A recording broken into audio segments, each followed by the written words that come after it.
We've seen some amazing things, but that, my friends, is something we've never seen. Brandon Cruz wants advice. Brandon Cruz wants advice. Brandon wants advice. Brandon Cruz wants advice. You have locked yourself into the playoffs. Nice. Got it. Talk with old Brandon Cruz wants advice. Completely speechless, to say the least. Man, I am honestly so baffled by that decision. Brandon Cruz wants advice. It's Brandon wants advice. Green flag in the air. Brandon Cruz wants advice to the front. It's the Brandon Cruz Daily Fantasy Podcast, where I go and look at low-owned plays and strategies specifically designed for GPPs. This is a show for people who are already informed in daily fantasy sports and how these contests operate. If you have any questions related to the NFL or NASCAR that you're too embarrassed to ask your usual DFS provider, or if you can't find the answer anywhere else, give me a tweet at BrandonCruzDFS. Most importantly, take everything here with a grain of salt and use your best judgment when making entries. Additionally, if you have a gambling addiction, that's not my problem. Check your feelings at the door. Ladies and gentlemen, I am back. After a short hiatus due to a family member situation, I'm going to hop right in today. I'm producing both a NASCAR weekend video and an NFL video. This video will consist of the Xfinity Series and Cup Series, so if you're listening on Saturday when I post this, you'll get the Xfinity stuff. If not, if you're listening Sunday morning, after the Xfinity race, hop about halfway. I'm going to try and get through this pretty fast, a lot of research, but I'm just going to hop right in. So notable Xfinity Series news I wanted to talk about. First off, Bobby Dale Earnhardt this last race. Listen, guys, he's not. I mean, I understand he has an Earnhardt name, but he's driving number 66 for MBM Motorsports. Yes, he does have a sponsor, but the ownership on Bobby Dale Earnhardt last time at the Kansas Lottery 300 was wild. I think it was like 24, 27%. I don't know what was up with that. I don't know why so many people hopped on to Bobby Dale Earnhardt. I don't know if it's the name. I don't know if it's people thought that he was doing something in NBA Motorsports. He's not. Okay, I would caution you to roster Earnhardt because he is not showing speed. That car is not as competitive as some of the other cars in that stable matter. I mean, much less part of the field. So be cautious on that. I saw his ownership was way too high. Yes, he gained position, started 37th, finished 31st, got you 19 points last time around, but just be cautious about that. That was a little bit really surprising. I don't know why people hopped on him so much, especially when there was other NBA Motorsports guys around him. Anyway, speaking of NBA Motorsports, Chad Fitchum is in the number 61. Guys, we got 3 races left in the season. This is do or die time for these Xfinity Series teams since they're cutting the field down from 38 to 36 next year. I forgot what the actual cutoff point is, like locked in on points. But a lot of these guys are not going to start in park anymore. I mean, unless you're like just the back marker guys, and I mean like the 13. I believe Timmy Hill's in the 13 this week. I don't see him running a whole lot of laps. But pretty much every driver here who has been consistent, who has ran the entire season, they're going to be here, other than, the occasional like J.J. Yaley, who only runs the short tracks and things of that nature. This is do or die time. The reason I say that is Chad Fitchum is in the number 61. If you remember, this is the car that they were running for Austin Hill. This car number, Austin Hill, is going to come to this series next year in the number 61. They're trying to get him some ownership points. Chad Fitchum also ran 17 laps in the first practice alone. That's usually a telling sign that they do plan on running. Usually when Chad is in the number 60, when he's in the 13, and they don't plan on running a whole lot, you don't see a lot of laps run from Chad. I'm not saying he's going to be great, but I do not see a reason to not play Chad because he's not going to start in park. I don't see a reason. So first practice he ran was 17 laps. The second practice he ran was 9 laps. That's more than he usually does if he's going to start in park. I really don't believe, other than a mechanical failure, which has happened quite a bit to these guys at NBM Motorsports this year. Outside of mechanical failure, I don't see him pulling off. P23 in ownership points for the Xfinity Series is really, really close between the number 90 car and the number 15 car. I mean, I believe these guys are tied right now, at least when I was going through my notes. The drivers for this weekend, 90 car will be Ronnie Bassett, 15 will be Stefan Parsons. These guys will not start in park. They're racing for points. Stefan Parsons is a good driver. Not sure if he's going to have the ownership that he normally has because he's in the 15 this week versus the car that he runs his own team.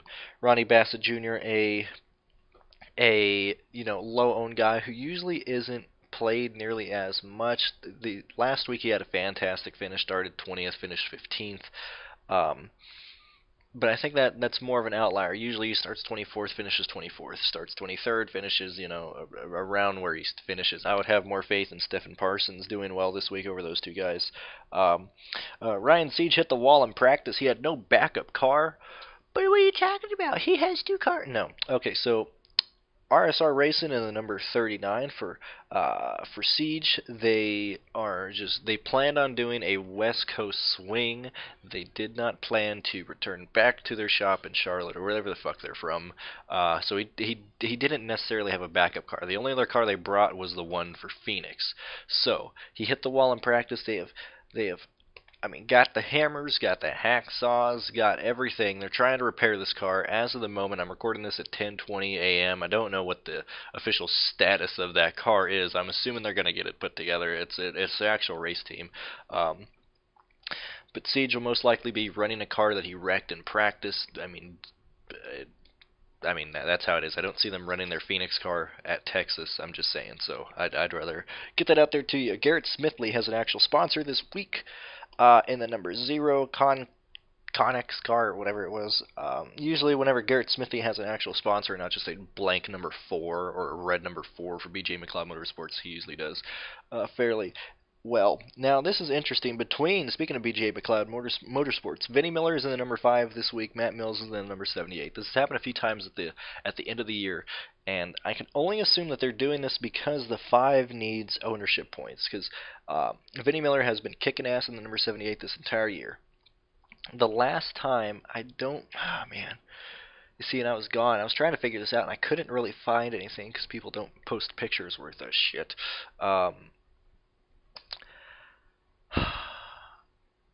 Typically, Vinnie Miller does really well. I don't know if he's just running the 5 as the number on the car or if he's running the actual 5 car, motor, everything, because the 78 out of this stable has been way better. If he is just running the actual car and not just the number, I would fade Vinnie Miller. I wouldn't trust him in the 5 car.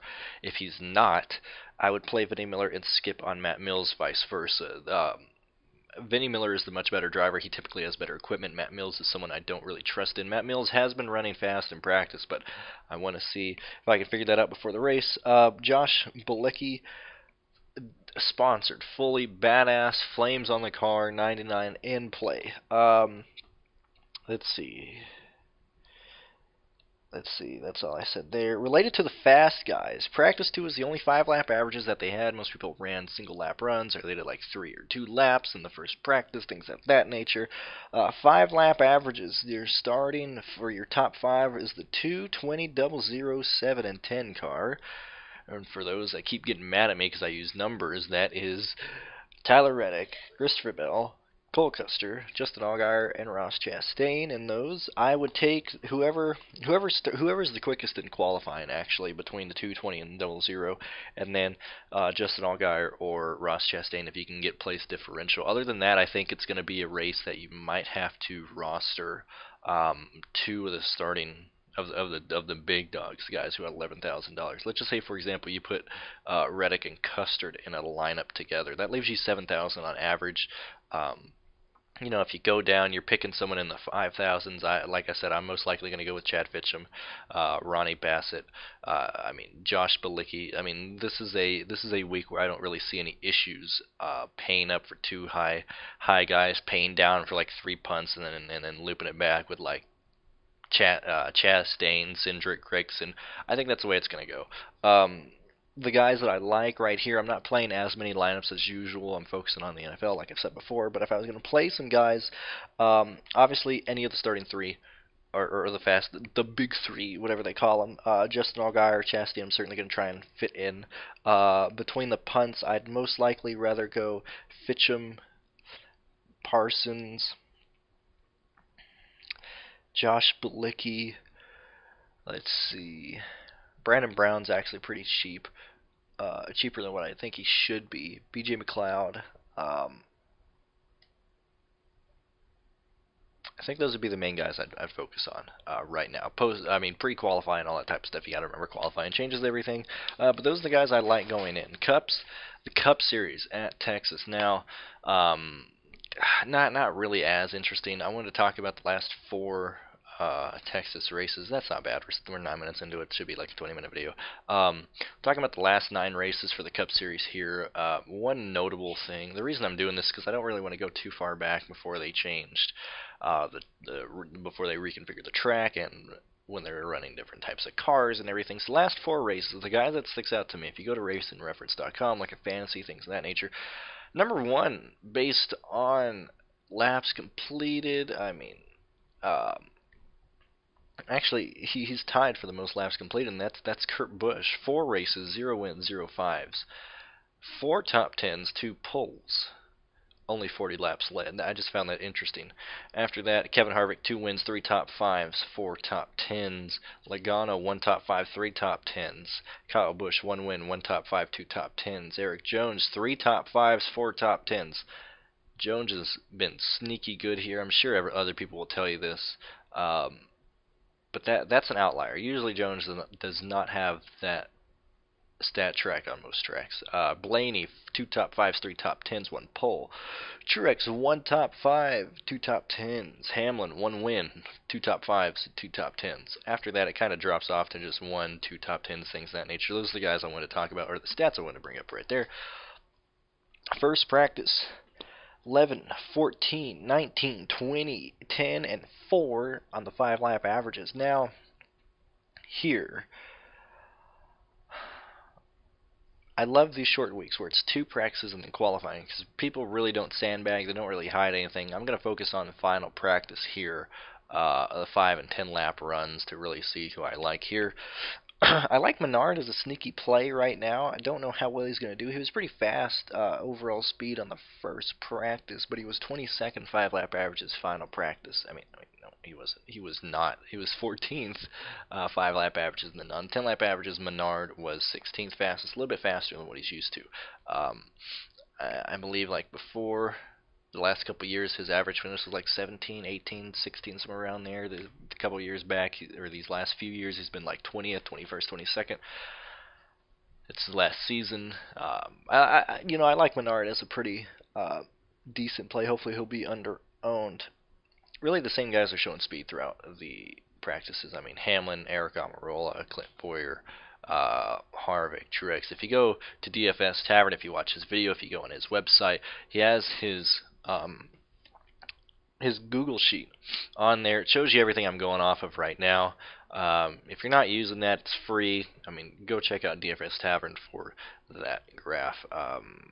That's why I don't really go over a whole lot, because you can find a lot of this stuff. So I'm just talking about the drivers that I like. That's typically why I've been shortening these races or these videos, trying not to rant nearly as much. Let's see. I'm just going to give you the guys that I like right now. Based on the punts here, the punts that I really like this week, if I had to go all the way down, Corey LaJoie, Reagan, Parker Kligerman, probably John Hunter Nemechek. Mid-tier guys I like. Really like Menard. I think I'm going to try and fit Menard into a lot of lineups if I can get there. Hemrick is showing some speed as well. Pretty much in the top 10 of 5, 10 lap, and 15 lap averages. He's got nothing to lose. I like Hemrick this week as well if you're going to punt. Guys I like to dominate. Honestly, any of the Joe Gibbs Racing guys, other than Kyle Busch, he has some personal issues going on. That's another thing. Hold on.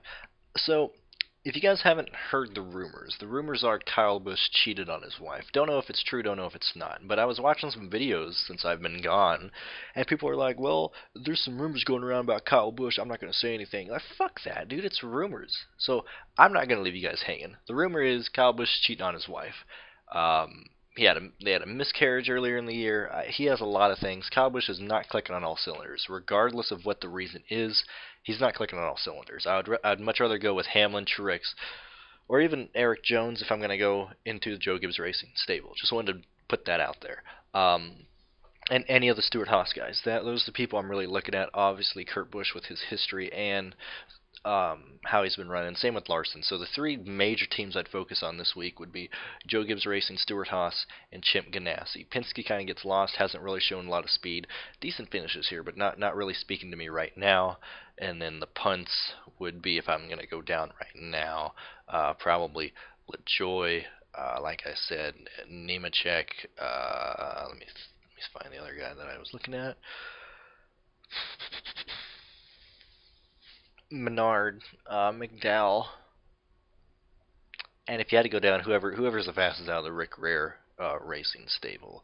So that's the video, guys. NFL video coming out after this. Hopefully this helped you out. If not, I understand. I gave you more information for the Xfinity series. I understand that, but everybody covers the Cup series. I gotta cover the Xfinity series a bit more than anyone else.